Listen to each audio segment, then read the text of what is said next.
En hefjum þáttinn í elsta bakaríinu á Suðurnesjum, Valgeirs bakaríi. Það fagnar 45 ára afmæli þessa mundir. Valgeir Þorláksson bakarameistari ákvað að setjast í helgan stein og hefur selt bakaríið til nýrra eiganda. Valgeir kom til Njarðvíkur eftir bakaranám á Húsavík og einnig í Bernhöfts bakaríi. Hann fann frúna hér suður með sjó, hana Lenu Olsen, en hún vann þá í Gunnars bakaríi í Keflavík. Hún fór með sínu manni og saman hafa þau rekið Valgeirs bakaríi í 45 ár. Við hittum Valla og tókum hann tali eftir að bæjarstjórinn í Reykjanesbæ, Kjartan Már Kjartansson, hafði fært honum blómvönd og þakkir fyrir góða þjónustu í öll þessi ár. En við heyrum líka í nýja bakaranum. Hann heitir Jón Arelíus og hann auðvitað með Suðurnesja tengingu því konan hans úr Bítlabænum og vann líka í bakaríi á álingsárum. Já, hérna. Þú ert búin að vera hérna sem mörg ár, til að segja okkur nákvæmlega hvað þetta langur tími? Þetta eru 45 ár pluss. Og flestir dagar mér sagt? Já, þeir segja það gárungarnir að ég eigi nú dálítið mikið inni á sumarfríi. Hver með það á hreinu? Já, það eiginlega enginn sko. Ekki einu sinni Lena sem nú góður reiknisaus. Hvernig, svona þegar þú rifjar, svona ef þú ferð að rifja eitthvað upp tilbaka, hvað svona eftirminnilegast? Eftirminnilegast náttúrulega þegar við byrjuðum. Og þá byrjuðum við næstum því 2 hendur tómar. Og baráttan var mikil. Vegna þess að það var sem sagt 2 bakarí fyrir. Og þetta var Njarðvíkurbakaríið. Og það má eiginlega segja það að Ameríkaninn, hann tók mér fagnandi og það var eiginlega hann sem hélt í mér lífinu tíma. En svo kom þetta smátt og smátt.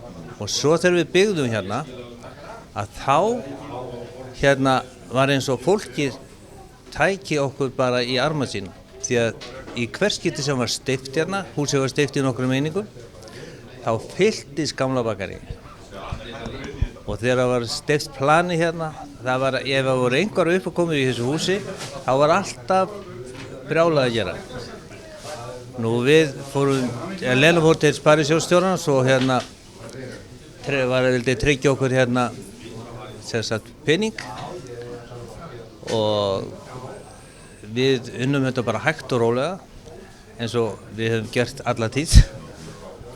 Eitt skipti sagði sparisjóðsstjórinn, hvað ætlaði ekki að fara að koma að fá lánið? En svo kom náttúrulega því að við þurftum að fá lánið.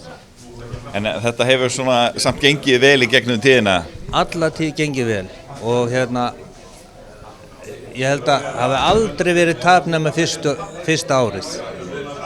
Eftir það þá var þetta bara alltaf svona stigvaxandi og svona bara gekk mjög vel. Eru uppskrifturnar 45 ára? Já, sumar þeirra, alveg 45 ára. Snúðarnir, fransbrauðið, formkökurnar og svo Eitthvað sérstakt sem að hefur verið vinsæll en annað? Þá þetta sem þú ert að nefna, þetta elsta? Já, það er náttúrulega formkökurnar og svo hefur normalbrauðið, það hefur alltaf verið og slegið gegn. Og snúðarnir hjá mér, þeir hafa alveg... Það voru oft verið talað að vinnudagurinn hjá bökurum sé langur. Hann byrjar allavega mjög snemma, þannig að þú voru oft verið að koma allt aukt í bænum og þá ert þú að byrja að vinna. Já, akkurat. Og vinnudagurinn hann er bara allan sólarhringinn, liggur við. Er það kannski lykillinn að reksturinn hefur gengið vel að þeir eru búin að vera standið þessu mikið sjálf? Já, vegna þess líka að við höfum haft áhuga á þessu. Þetta hefur verið okkar áhuga starf.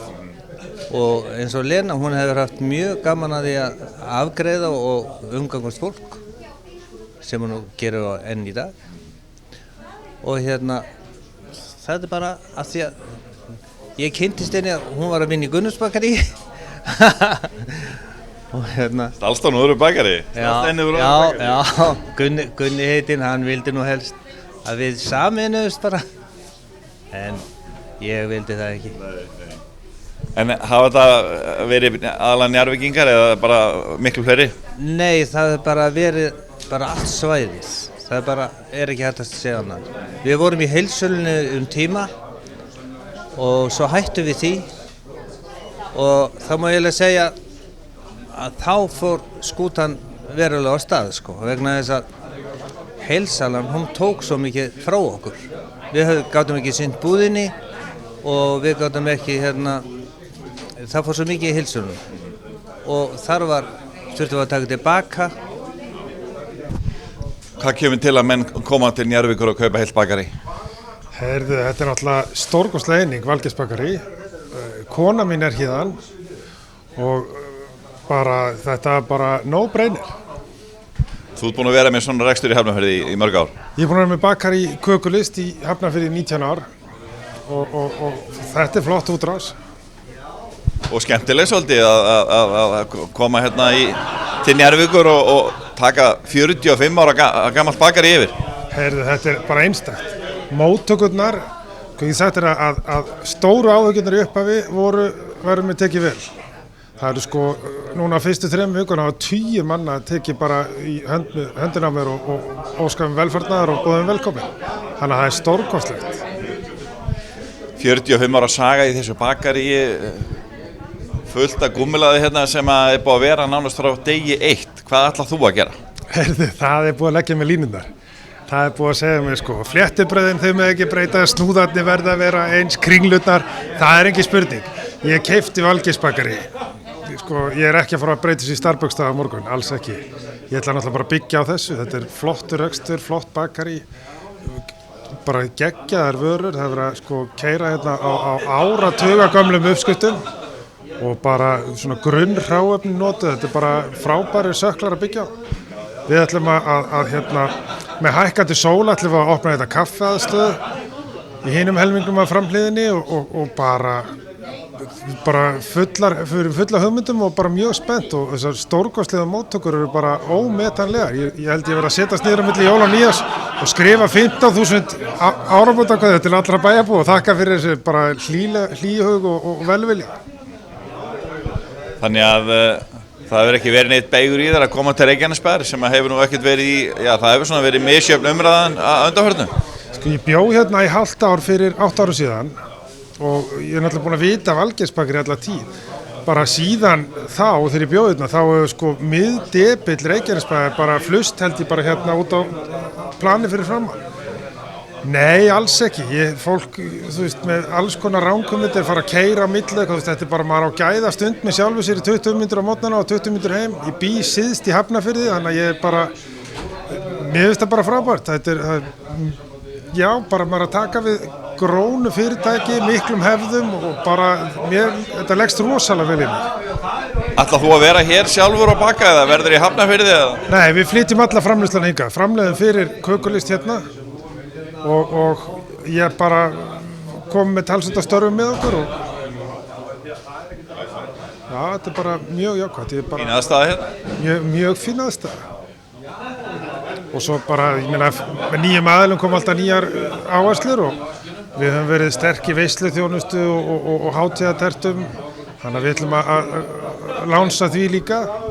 Við höfum verið að baka svona heilsubrauð, súrdeigsbrauð, sykurlaus og olíulaus sem að homópatar hafa verið að senda skjólstæðinga til okkur að borða og við ætlum að koma með þau hingað, þannig að þetta verður svona eins og hérna bróðir bæjarstjóri segir þetta, svona brotaði besta sem verður hérna. Með formkökurna, snúðana, fléttubrauðin og allt sem er hér frægt. Og normalbrauði, já það er engin spurning, við bara förum ekki að rugga bátnum. Við verðum að byrja því að vera vinir allra og það er besta leiðin í gegnum matalistina. Hvernig líst þér á nýja eiganda? Byrðist bara vel á hann og ég hugsa þetta, ég vona bara Suðurnesjamenn og allir tækja vel á móti honum og ég held að hann eigi eftir að gera góða hluti. Heldur þú að ég er eftir að koma hérna og fá þig brauð og snúð? Það er ekki spurning. Ekki kannski snúð, ég hef nú ekki verið mikið fyrir snúðan okkur. En í vínabrauðið og vínabrauðið, það hefur verið mjög gott hjá okkur. Já, ég get nú ekki spjalla við öðru svona að spurja þig. Hvað er uppáhaldið þitt í bakaríinu? Endarnir og þeir eru alltof góðir. Nei, ég tek þetta svar ekki gilt. Ég tek þetta svar ekki alveg gilt. Þú voru að nefna mér eitthvað sem að þið rífist í uppáhaldið þau. Já, býttu nú við. Sko, það var alltaf sagt hérna við maður getur ekki gert upp á milli barnanna sinna. og það er mitt lokasvar.